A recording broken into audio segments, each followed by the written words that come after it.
باز هم سلام دوستان. در این نوار مسئله 157 ریمکویچ رو حل می نماییم. شرطش چونین است: درازشوی سیمتناب بوکسیری سختیش 100 کیلو نیوتن تقسیم متر را هنگام کشیده بردن اتومبیلی مساش 2 تانه شتابش 0.5 متر تقسیم ثانیه کوادرات یابید. سایش را به نظر نگیرید. رسم عادی تصویر نمودیم و از روی این رسم ما پرویکسیای قوه را در تیر X میابیم.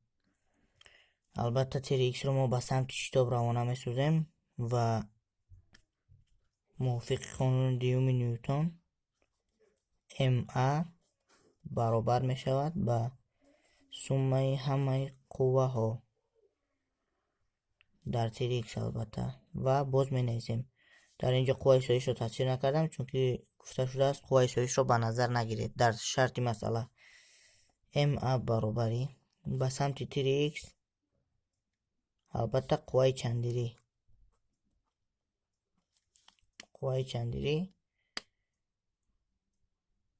موافق است، سمتش به سمت تیر X روانه است و MA به قوه چندری روانه می شود، برابر می شود. پس می نویسیم فرمول قوه چندری را: قوه چندری برابر KX. اکنون باز در جای قوه چندری همون KX را میمونیم MA برابری KX. از اینجا X را یابیم اگر X برابری MA تقسیم K و برابری 2 تانه می شود 2000 کیلوگرم ضربی 100 کیلو نیوتن. را اول می نویسیم 0.5 تقسیم 100 ضرب 10 در درجه اش 3.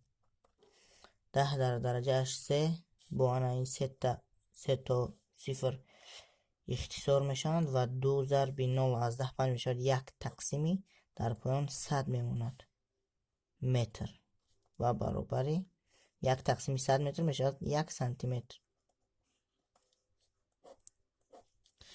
این بود مسئله 157 از ریمکویچ.